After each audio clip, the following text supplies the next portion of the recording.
Hello there, it's Jay here from Jay's Vintage Junk, and today we're going to finish off this Decca radiogram cabinet. Now this has sat for about 7 days now with its cling film on it, with the woodworm killing chemical inside there. So we'll take the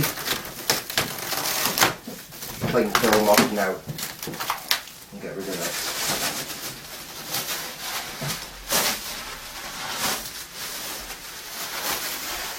And you really can't smell the it at all now. So that chemical is really quite pungent when you first apply it, but after 7 days the smell's completely gone off now, because it would be quite off-putting to people, to be honest. Move all my my stuff there. Right, I'll open the cabinet up. Now we wouldn't actually expect to see any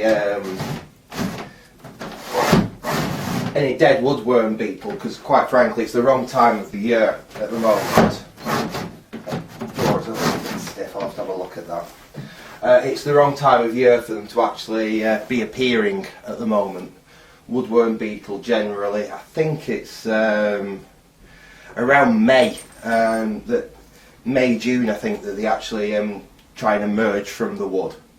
So at this time of year, we're in what, late October, you wouldn't see the actual beetles anyway, but any that are in there that would be getting ready to break out next year are nice and dead now. First thing we're going to do basically is give the cabinet a really good clean. It doesn't actually look dirty, but actually it's pretty filthy, and they all are. Essentially, over the years, remember this thing's well over 50 years old, they just pick up like dirt and grime into the cabinets, and to get a really good finish on it, you need to get all that dirt and that grime off.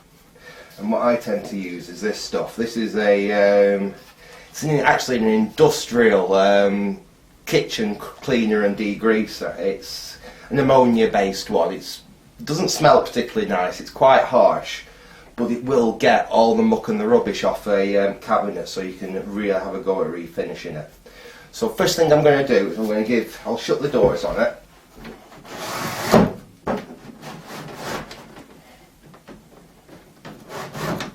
Like that. And we'll give the whole cabinet basically a spray over.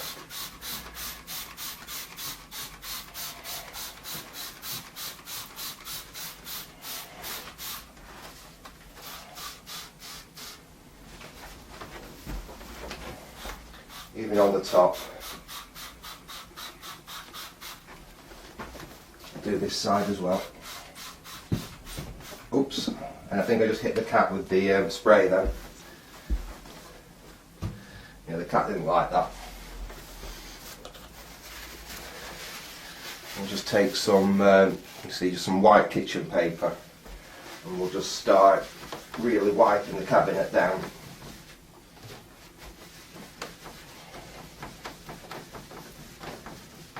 And this will get all the old, like other people's old polish, nicotine, soot from old coal fires, basically everything that gets, you can see that already, everything that gets into these cabinets over the years, you want to get out.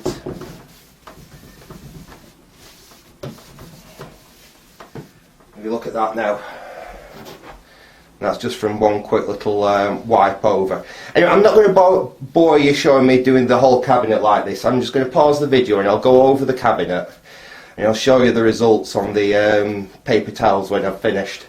So back in a sec. Okay, and there we go, that's the cabinet completely cleaned down, as you can see. That's all the muck that's just come off that cabinet with that quick. Well, it's took me about 20 minutes. Like I said, that's all the muck we've got off it now. Right, next thing I'm going to do, now we've got it clean, is let's attend to the woodworm holes. We're actually fairly lucky that there's very few wormholes actually showing on the radio. Basically our deck board goes in here, so these holes here are going to be hidden anyway. We've got two at the front there that needs sorting out. In fact, let me get you down. I'll see if I can get you zoomed in so you can see a bit better what we're actually looking at. Okay, there we go. So basically what we're looking at is when the motor board goes back in, it goes along here. So these holes here don't really matter, you're never going to see them, and we only actually have 2 of them. I will fill them anyway, but I'm not worried about it actually wrecking the structural integrity of the cabinet, just a couple of little holes there. These 2 are more cosmetic because you'll actually see them. So we will actually fill them in as well, and we'll have to touch them in with a little bit of cream paint,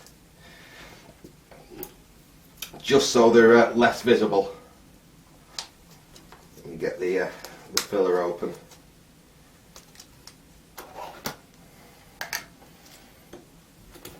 Unfortunately, in fact, have I got any cream filler? I'm just going to, because the filler that I've got here is a brown. Let me just go and check in my stocks and see if I've got a cream filler, which will make it a little bit easier for us to cover them over. So back in a sec. Okay, luckily I had a hunt through my stuff and I managed to find a little bit of a white filler, which just make this it'll just make this a little bit easier to cover over after. So I've got a little bit of the filler on. I like using lolly sticks. They're a bit stronger than the plastic spreaders that you get, but you're not going to mark anything with them. And what we'll do is we'll just fill in a little bit of the filler, then 2 them holes we can see there. Scrape that off. I'll just fill the other 2. Like I said, the other 2 aren't so much of a problem because they're underneath where the motor boards go in, but we'll fill them anyway. And you can see those 2 as well. We've got 2 here, so we'll just get a little bit of the filler into each one of them. Scrape off any excess. There we go. You can wipe any excess off with a cloth.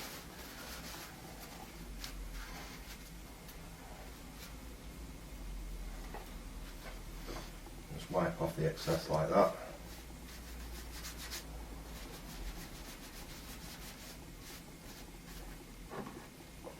There we go. And that's then pretty much sorted. Right, what I will do now is, just a little mark there. What I will do now is I'll flip the cabinet over and we can have a look at the really severe worm damage on the top of the cabinet and what we're actually going to do just to stabilise that. And then we can look at sorting the finish out. So back in a sec. Right, okay, now what you're looking at here, this is basically the underside of the top. This is the most severe worm damage we've got on the whole cabinet. It's basically this area here. This is what we really do need to address. There's so much. I'll just give it a quick brush down, get rid of anything that's loose. But basically, there's so much worm holes here that will have actually compromised the integrity of the wood. It's going to be basically like a honeycomb in there of just chewed up wood. Now there should be nothing actually alive left in there, so we've killed them all. But we don't really want to just leave the wood like that. So what I tend to do is I use some of this stuff. What we've got, this is actually designed for rotten wood. It's a wood hardener, and the idea of this is if you've got say a piece of rotten window frame you want to fill, is you paint the soft wood with this first, and it hardens the wood back up, and then you can fill in any damage. What I use this for is basically to flood down into those wormholes, and it'll seep down in there, and it'll stabilise all that wood that's basically been turned to dust inside here. That's why if you turn the cabinet back over and you tap on the top of it, sawdust will drop out. Once I've done this, that shouldn't happen anymore, because this will basically bind all that wood that's in there that's all been chewed up back together, and it will make it a lot stronger. Now again, this stuff is a fairly nasty product. Like most things that we use in furniture restoration, actually, a lot of them are fairly toxic. And what you want to do with this stuff is use an old brush that you don't care about, because you can't wash this stuff off your brush. Basically the brush is scrap once you've used it. I'm having a little bit of difficulty getting the lid off here because I'm actually running out of this stuff. This is the last I've got in the can, but it should just about be enough to do this cabinet. I'll pour some into a little. I'll pour some into a little container here so you can see it. Okay, there we go. And that's the chemical there. And we just a bit more sawdust in there, really. Well, get that out. Essentially, all we want to do, get this on the brush. We just want to paint it where all the wormholes are, and it will seep down through the holes. And it will stabilise all the wood in here that's been damaged, and it really does stink. I don't really like doing this in the living room, but I haven't got anywhere else to do it at the moment.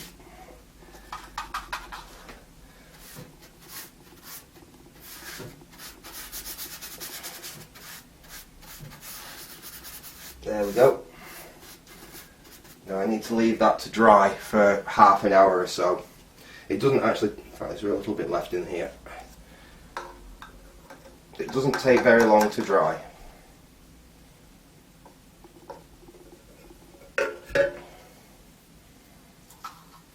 I'll just get a little bit along here.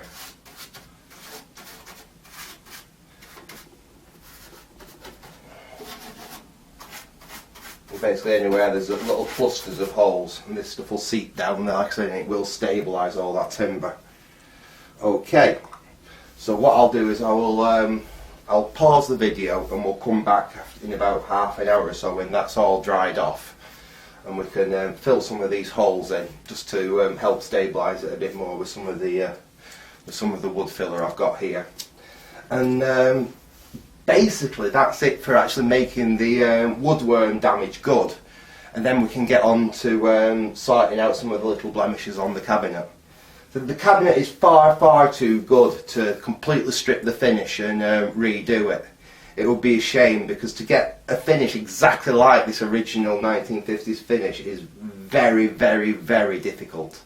I can make a really nice finish, but it just won't look exactly the same as the original 1950s finish, and it's simply down to the pigment technology and how varnishes are made nowadays compared to how they were made back then.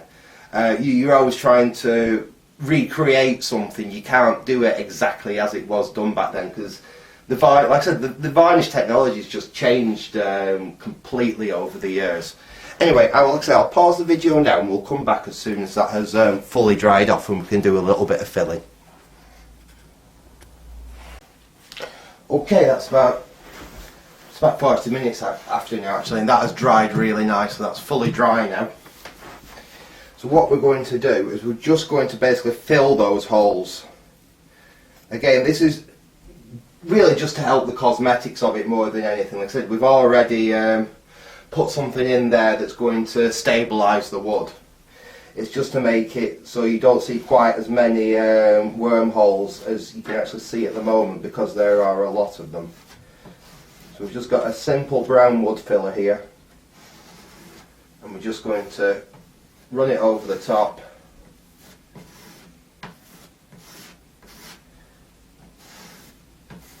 And fill in all those wormholes.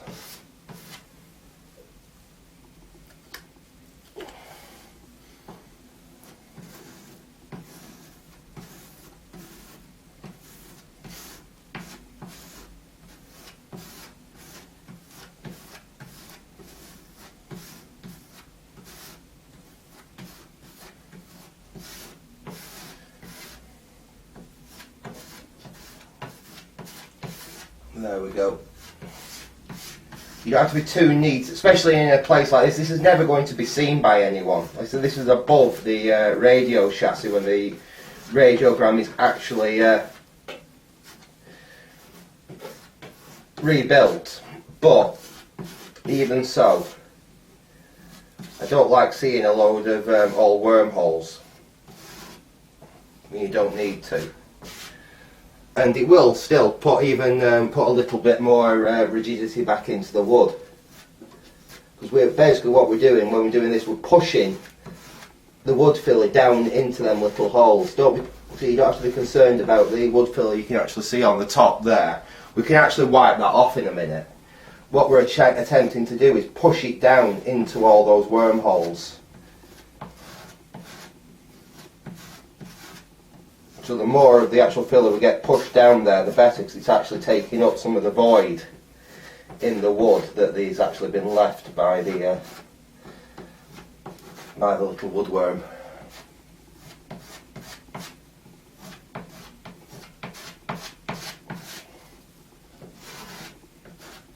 Now that really is most of them actually filled over there. A little bit more. We've got some in there can get. And by the fact that I'm having to go right to the front of the cabinet here, you can show the extent of the travel of these things.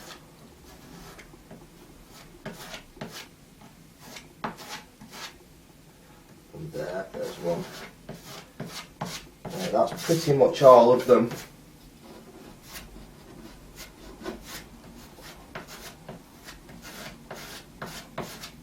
That's pretty much all of them covered in now.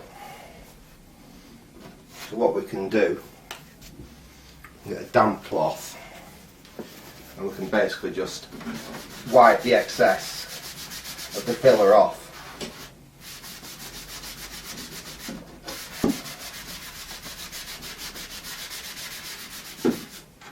And it'll just leave the filler down in the holes.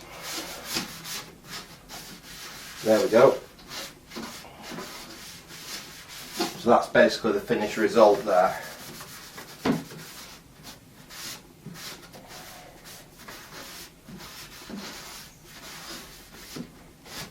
It doesn't actually matter in here if we was to miss a hole. So no one's ever going to see this. It's just to stop, really to put a little bit of strength back into the wood. And just make it look that little bit more presentable for anyone else that works on this in the future. Plus, if they see the holes filled like that, and I will probably attach a little paper label in here just to say worm treated when it was treated. And when people see that the actual holes are all being filled like that, it'll give them a good idea that, you know, it's not just got woodworm, you know, so it's actually had a treatment for it. And basically that's it. So it's just now a case of going around the rest of the cabinet. And if I spot any little places like that, it's a case of just filling them in like that. I'm not going to bother showing you all that, or else this video will be far too long. So I'll go around and do that. And then we'll have a look at sorting some of the little blemishes out on the actual finish of the cabinet. And then we can give it a final polish, and hopefully it should be ready to go back to Andy so it can have its chassis and record deck put back in. And can be ready to go back to its owner. So I'll be back with you in a sec. Okay, that's all the filling done on the cabinet. In fact, there was very little actually that you could see. There's one tiny little one down here. There was a couple of little ones I spotted on the bottom, and really that was about it. It's not bad from that respect. The only thing we really need to do now before we can do the final polish on it is it's got a few little scratches and marks. They're not severe. Like I say, it's not bad enough to completely refinish this cabinet. It would be a shame to do it. So what we're going to do is I have a little bit of Indian rosewood stain here, and it's a close enough match to the original finish that we can get away with doing this. And basically what we're going to do, I've got a very fine artist paintbrush there, and we'll put a tiny bit of stain in here. I've got a little bit of stain in the container there. I'll put the lid back on this so I don't spill it and get it all over the carpet.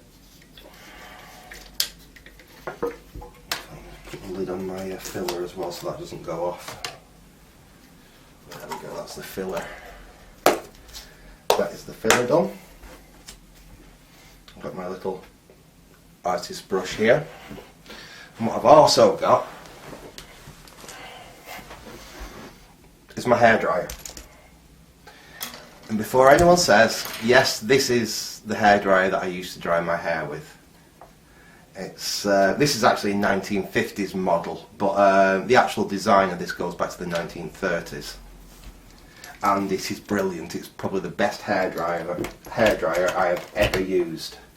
It's got, obviously for someone like me who has long hair, but fantastic hairdryer. So anyway, we've got our stain. I don't know how well you're going to be able to see what I'm doing here, but basically what I do is just get a little bit of stain on my brush, and then wherever there's a little chip where it's actually gone through and it's taken the colour out, I just touch it in with a little bit of the stain.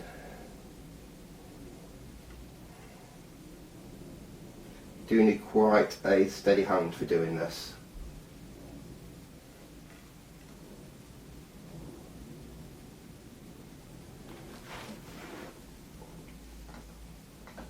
And you can wipe any, basically what you need then, if I can find it,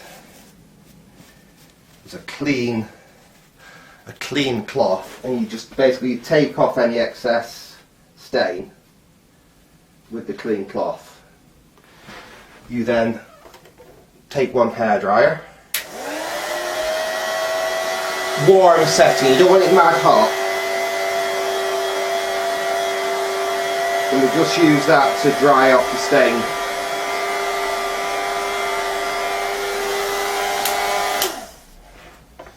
And then we can move on to another part. Got some more. In fact, what I'll do is I will reposition the camera so you can actually see a little bit better what I'm doing here. We've got some nice ones up the top there. So what I'll do is I'll pause the video. I'll get set up so I can actually show you in a little bit more detail what we're actually doing. Okay, here's a good example to show you. As you can see, we've got a little bit of the colour missing there and there. Tiny touch there as well. So what we do is, like I said, we get a tiniest bit of the stain on the end of our artist brush, and we just gently touch it in where the colour is missing, just like that. A little bit there, a little bit up here. I'll do at the same time.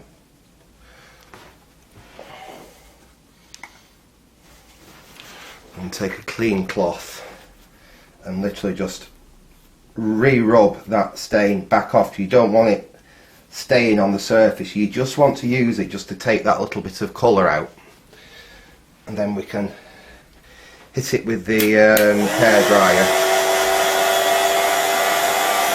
just to dry the stain off, basically, like that.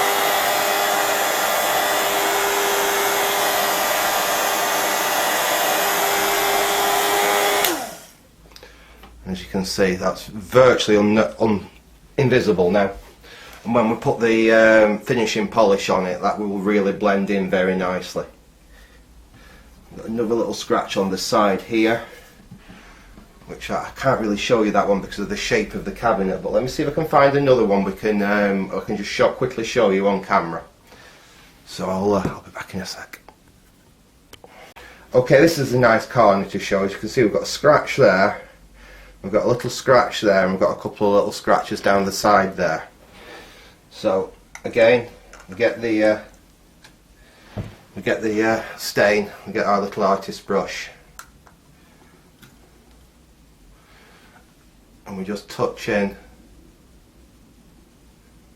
like that.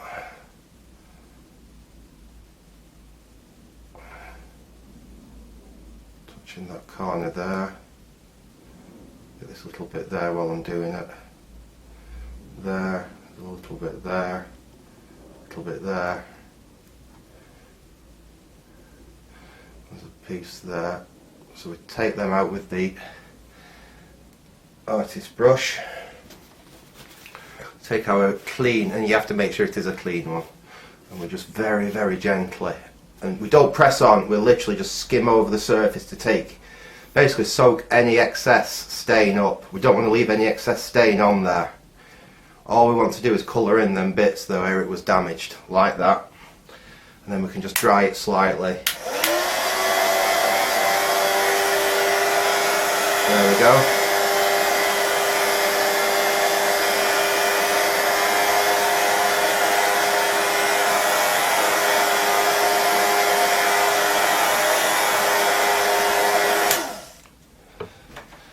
As you can see, it's really taken that out.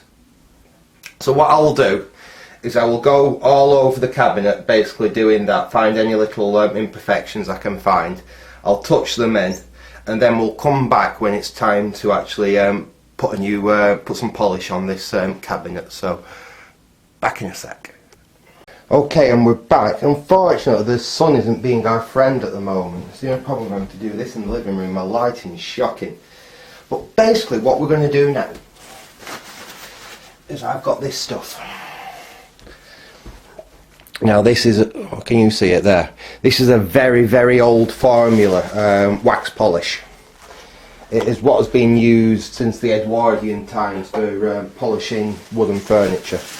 Now this does have a lacquer on it, it does have a sprayed finish on it, but even so, to really bring out the colour and the shine, this stuff is fantastic. It is very, very, very expensive, this, to get the really good stuff. That tiny little tin there was, I think that was about 15 or 16 pounds.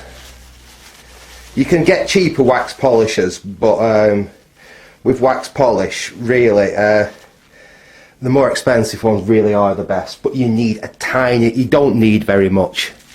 I mean, what I've got on that rag there will pretty much do the entire cabinet. And essentially all we do is we start applying this to the surface.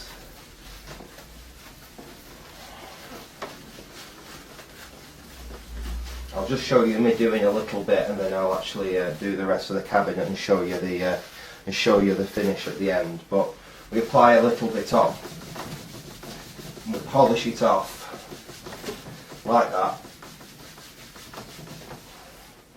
And if you have a look there, compare that with the back of the cabinet, which I haven't done there. You can see the shine that this actually brings up.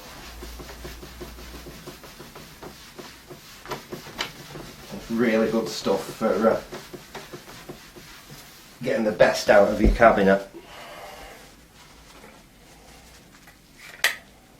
Just put a tiny little bit more on.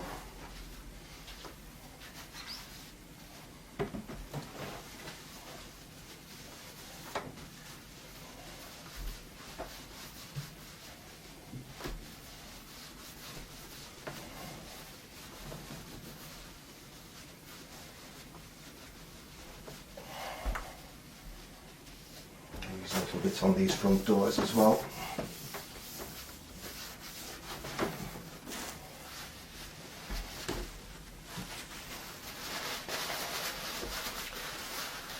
Take some paper and just start to buff it.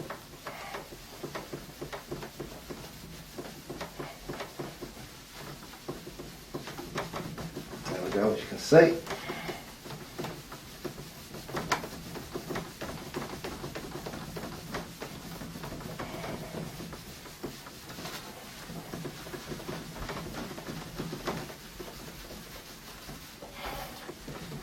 Get an idea of the kind of finish you can actually achieve with this stuff.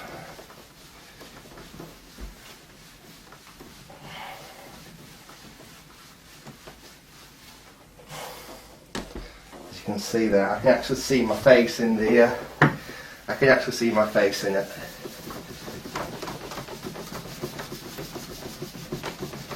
Whatever you do, don't let the wax dry before you've polished it, or else you'll have a nightmare getting the blotchiness out with it. But It's hard work doing this. You have to press on fairly hard and keep your pad moving, like I said, or else you're going to end up with little blotches everywhere. But it's well worth the effort because the finish it produces really is very, very, very good. There we go. That'll give you an idea.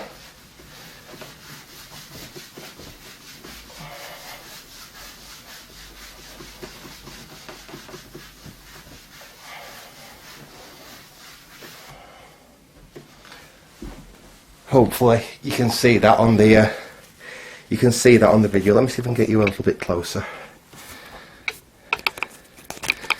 Get you a little bit down. There we go. You can see it is a really nice high-end finish that you end up with. So what I'll do, I won't bore you showing me do the whole cabinet. I'll finish off giving the cabinet a quick polish like that, and I'll show you the finished results. So back in a sec. Okay, and as you can see, that is basically it done. I have just spent a good 30 minutes with that wax polish. I've just finished off with a microfiber cloth there. Really giving it a good buff up and a polish. And that's the thing with that wax. The more you rub it and the more you polish it, basically the higher the shine you get on it. Obviously this bit here is plastic, so there's not a huge amount we can do about that, but it's actually in really good condition anyway. So, bar actually stripping this varnish off completely, sanding it all down, putting a stain on, and then completely re-lacquering the cabinet. That is about as good as I can get this original finish. And if you bear in mind, if I was to actually completely refinish this cabinet, you'd be looking probably around the £300 plus mark, just for the hours involved in actually doing it. Not to mention the actual materials needed. All the finishes, the stains, the top coats. It would probably make it really unrealistic to do. When the finish is like the finish here, where it really wasn't bad at all. It only had a few very, very minor blemishes to it, which we've managed to blend in. And once it's polished, it really is actually quite good, this cabinet. I'm quite pleased with how it's actually come out. It does have a lovely shine to it. Anyway, I'm going to leave it there for now. Like I said, I hope you enjoyed this little update on this, and you can see the finished cabinet. So essentially, it's had the worm treated. We've covered in all the little holes that were visible where the worm was actually showing through. We've stabilised the really bad patch of worm damage underneath at the top here. That's all been stabilised now. So it's pretty much ready for Andy to put the chassis and the new deck in it and get it ready for its owner to collect, and hopefully he should have many years enjoyment out of this machine. These Deccas do sound fantastic. They were very well engineered, and with the work that Andy's done on the chassis and the record deck, mechanically and electronically, it should run for years. And with that little bit of work on the cabinet, I mean, this is going to be presentable in a living room. It's a nice piece now. It really is a nice piece. So I'm going to leave it there for now. I hope you enjoyed this little update on this cabinet restoration. So thanks for watching, and goodbye.